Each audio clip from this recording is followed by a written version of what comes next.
So, mag-isa siyang naririto.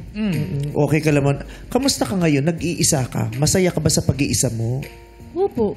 Saya ako. Pwede naman yun di ba? Hindi ko naman kailangan ng iba para sa mind. Yun. Hindi naman equivalent ng alone is lonely. Yes. Di ba? You can be alone and yet not lonely. Yes. Sumasang-ayon ka ba doon, Jackie? Yes, sometimes being alone is being at peace with yourself. Oh! Grabe si Jess. Hindi siya kasama. Upo ka dyan. Ngayon na lang kita si Rona eh. Tapos alam mo pagkatapos si Jackie magkakaroon ng trauma sa upuan. Nakakita na, ay, ayoko yun! Ano ulit Pasok siya TNT. Ano ulit? Parang nandiyan si Doktora, mamaya papaano ka namin sa Debriefing. Pero, minsan nga, di mo mag-isa ka pero masaya ka.